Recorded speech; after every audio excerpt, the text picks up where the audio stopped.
ഈ കടന്നു പോകുന്ന വഴികളിലെല്ലാം വലിയ ജനപിന്തുണ കിട്ടുന്നു. അവർക്കൊക്കെ ഒരു ആത്മവിശ്വാസം ഉണ്ടാകുന്നു, സന്തോഷമുണ്ടാകുന്നു.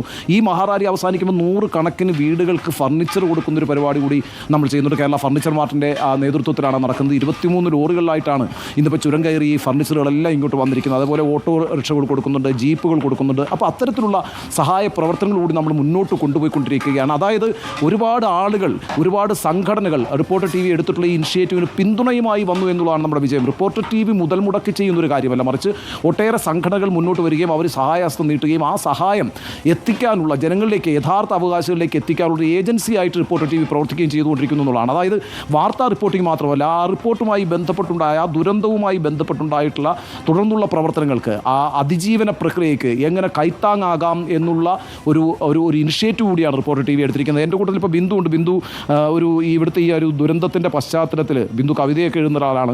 ഇപ്പം പ്രേക്ഷകർ കേട്ടിട്ടുണ്ടാവുമല്ലോ, ബിന്ദു സംസാരിക്കുമ്പോൾ തന്നെ കത്തിജ്വലിക്കുന്ന എന്നൊക്കെയുള്ള വാക്കുകളാണ്, ആത്മാവിൽ നിന്ന് എന്നൊക്കെയുള്ള വാക്കുകളാണ് ബിന്ദു ഉപയോഗിച്ചത്. അപ്പോൾ ബിന്ദുവിൻ്റെ ഒരു കവിത ഈ സാഹചര്യത്തിൽ നമുക്കൊന്ന് കേൾക്കാം. ഒരു കുഞ്ഞു കവിതയാണ് സാറേ. ജീവായുഷസിൻ്റെ ആരവങ്ങളിൽ കാതോർത്തു നിശ്ചലമായി നിന്നിടും ജ്ഞാനയാത്മാവിൻ്റെ ഉള്ളറകളിലെ സുഹൃതത്തെ മങ്ങലേൽപ്പിക്കാത്ത നിമിഷങ്ങൾ കൈകൊണ്ടിടുമ്പോൾ, വിധിയെ തള്ളിപ്പറയാതെ വയ്യെങ്കിലും തെല്ലുനേരമായെന്നതിനാലും അർത്ഥവ്യാപ്തിയുണ്ടെന്നുള്ളതല്ലേ നമ്മെ ജീവിതം ജീവിക്കാൻ നയിപ്പിക്കുന്നത്. ജീവന്റെ തിരിനാളങ്ങൾ അത്രമേൽ പ്രകാശിതപൂരിതമാവുമെന്നോണം അത്രമേൽ ശോഭിച്ചിടും മുമ്പോട്ടുള്ള യാത്ര.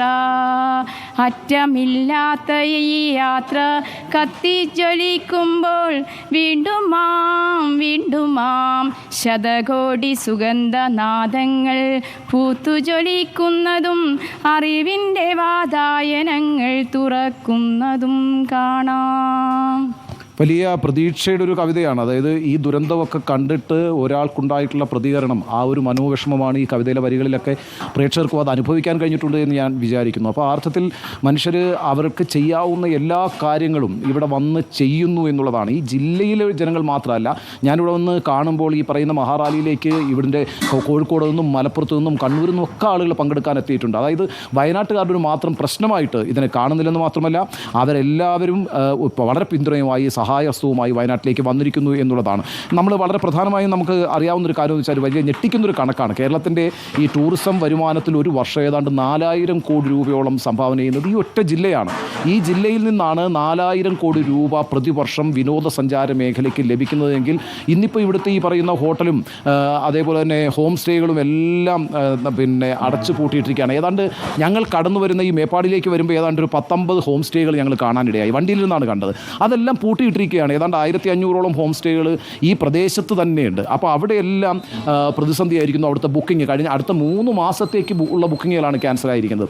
പ്രശ്നം എന്താണെന്ന് വെച്ചാൽ ഇപ്പോൾ വയനാട് ഒട്ടും സുരക്ഷിതമല്ലാത്തൊരു സ്ഥലമാണ് എന്നുള്ള ഒരു തോന്നലുണ്ടായിരിക്കുന്നു എന്നുള്ളതാണ്. അത് വയനാട്ടിൽ പുറത്തുള്ള എല്ലാ മനുഷ്യർക്കും ഉണ്ടായിരിക്കുന്നു. ദൗർഭാഗ്യം എന്ന് പറയട്ടെ, കേരളത്തിലെ തന്നെ വയനാട് വിട്ടുകഴിഞ്ഞാൽ ഇപ്പോൾ കോഴിക്കോടാണെങ്കിലും തിരുവനന്തപുരം ആണെങ്കിലും ആലപ്പുഴയാണെങ്കിലും കോട്ടയമാണെങ്കിലും അവിടെ നിന്നൊക്കെ ആഭ്യന്തര ടൂറിസ്റ്റുകൾ നിരന്തരം വരുന്നൊരു സ്ഥലമായിരുന്നു വയനാടെന്ന് പറയുന്നത്. ഇവിടുത്തെ അത്ര പ്രകൃതി മനോഹരമായൊരു സ്ഥലമാണ്.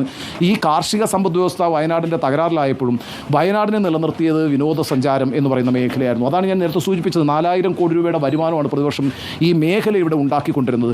പക്ഷേ ദൗർഭാഗ്യം എന്ന് പറയട്ടെ, ഇപ്പോഴത്തെ ഈ പറയുന്ന ദുരന്തത്തിന് ശേഷം വയനാടെന്ന് പറയുന്നത് വന്നാൽ ഉരുൾപൊട്ടുന്നൊരു സ്ഥലമാണ് എന്നുള്ള ഒരു തോന്നലുണ്ടാവുകയും ആഭ്യന്തര ടൂറിസ്റ്റുകൾ തന്നെ വയനാട്ടിലേക്ക് വരാത്തൊരു സാഹചര്യം ഉണ്ടാവുകയും ചെയ്തിരിക്കുന്നു എന്നുള്ളതാണ്. ആ അർത്ഥത്തിൽ നമുക്ക് ഈ പറയുന്ന വലിയൊരു ഇനിഷ്യേറ്റീവ് മലയാളികളുടെ തന്നെ ഭാഗത്ത് നിന്ന് ഉണ്ടാകേണ്ടതുണ്ട്. കാരണം മലയാളികൾ ആദ്യം ഇങ്ങോട്ടേക്ക് എത്തണം, ഈ പറയുന്ന അയൽ ജില്ലക്കാർ ആദ്യം ഇങ്ങോട്ടേക്ക് എത്തണം. അതിന് ശേഷം മാത്രമേ നമുക്ക് നമ്മളുടെ ഈ പറയുന്ന മറ്റ് സംസ്ഥാനങ്ങളിൽ നിന്നുള്ള ടൂറിസ്റ്റുകളെ കൂടി ഇങ്ങോട്ടേക്ക് അട്രാക്റ്റ് ചെയ്യാൻ കഴിയൂ. അത് കഴിഞ്ഞാൽ മാത്രമേ വിദേശ ടൂറിസ്റ്റുകൾക്കും ഇങ്ങോട്ടേക്ക് വരാൻ കഴിയുള്ളൂ. നോക്കൂ, ഈ പറയുന്ന എത്രയോ കിലോമീറ്ററുകൾ സഞ്ചരിച്ച് ഇപ്പോഴത്തെ ബൈക്ക് റാലി ഇവിടെ ഇപ്പോൾ മേപ്പാടിയിൽ എത്തിയിരിക്കുകയാണ്.